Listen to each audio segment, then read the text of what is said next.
Today I have the incredible honor of presenting to you a great moderate, a progressive mind, and perhaps even an early feminist. And also, I know you're going to find it ironic that that same person is also one of the most prolific rapists and murderers in human history. Let's dive into Genghis Khan. Genghis Khan once said, "To conquer the world on horseback is simple, but to dismount and govern is difficult." This highlights a very critical part of Genghis Khan's philosophy. He understood that he would be able to do what he wanted because he was ambitious and aggressive, but he also knew that it would need to be followed up with consistent work and appreciation of his people. But anyway, why would you care about someone who died in the year 1227? I mean, other than learning the subject itself, knowing your history can often help you be more culturally literate in the world, but also it's important to understand the ideas of slanted history. The idea that some things can be forgotten and other things can be made up and be, pronounced as real history. Understanding that concept can help you see it and be more nuanced in your ideas of how history really played out. And when we come to why I love Genghis Khan, is because I am a student of history, and as a result, I have digested a lot of information about the guy. And at this point, it gets to the point where I no longer see him as just a name or a dead guy in a silly hat like I would most other people in history. I can kind of understand him as a person. And understanding all the information and being on top of the game with peer-reviewed papers, I have a lot of confidence when I speak about this subject. And also my historical philosophies is that you need to be able to empathize with the history you're looking at. That way you can have a connection with it and you can understand it better. Okay. So we're going to summarize with the birth, where he was born, his ideals, also his atrocities, he did commit a few, and also his legacy that still impacts the world today. So let's giddy on up, partner, and find out about Mongolia, his home country. Mongolia itself is a bleak place. Not a lot of trees, lots of hills, it's a steppe, and lots of horses. To Genghis Khan and the Mongolian nomads, horses are their whole life. It's like Americans and their cars. Horses provide you with food. They're also good for warfare. You can run real fast on a horse, faster than you normally would. And also they provide you with your life and culture if you're a Mongolian nomad. And so when it comes to horses, Genghis Khan was no exception. He was born into the world putting on his pants one leg at a time, while with a cup of delicious fermented horse milk in hand at the same time. Genghis Khan was an average guy. He was illiterate, and he was born into an almost nameless nomadic tribe if he had not made something out of himself.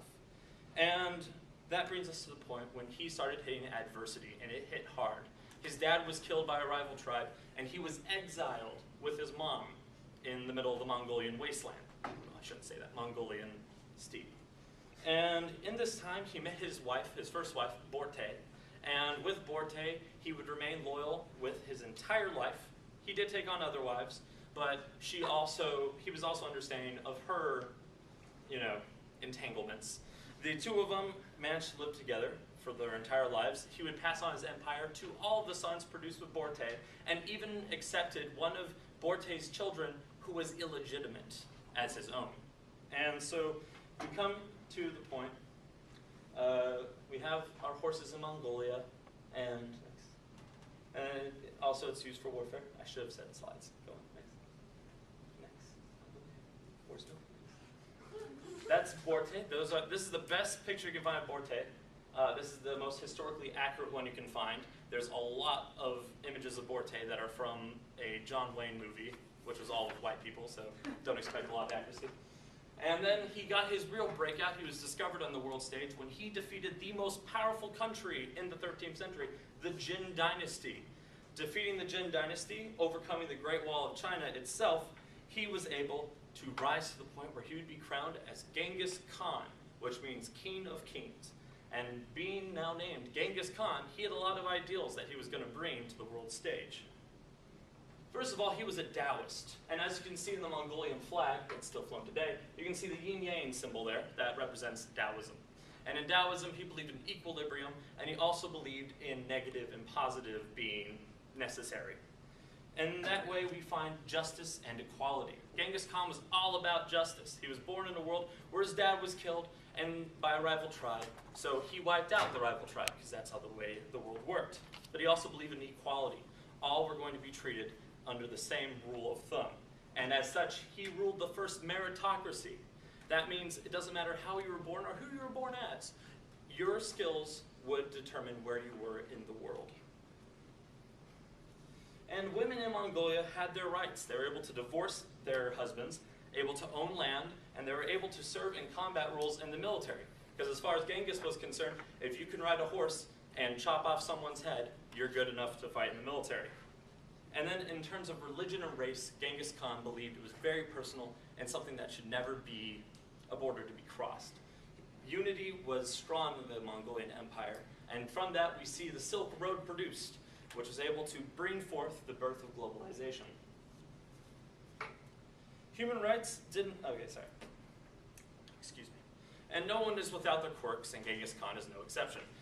Human rights didn't really exist in the 12th century, and he was responsible for 40 million deaths in the world, and he preferred peace because it was less effort to take things that way.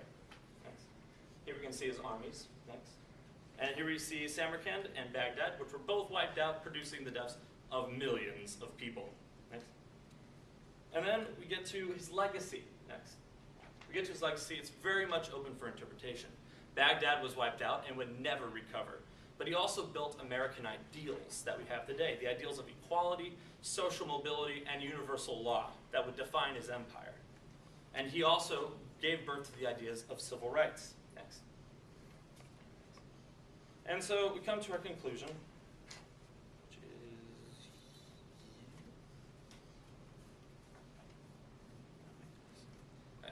which comes to our conclusion. We looked at his birth, we looked at his accomplishments, we looked at his legacy and his atrocities. And we come up with the questions, how do we judge history? Do we disregard the man for his crimes, or do we recognize his accomplishments? And even today, we look at the effects of history. We live on land that once belonged to someone else. We use medicine that was developed during the Holocaust, and Genghis Khan's life and legacy can allow us to look these in the face. Thank you.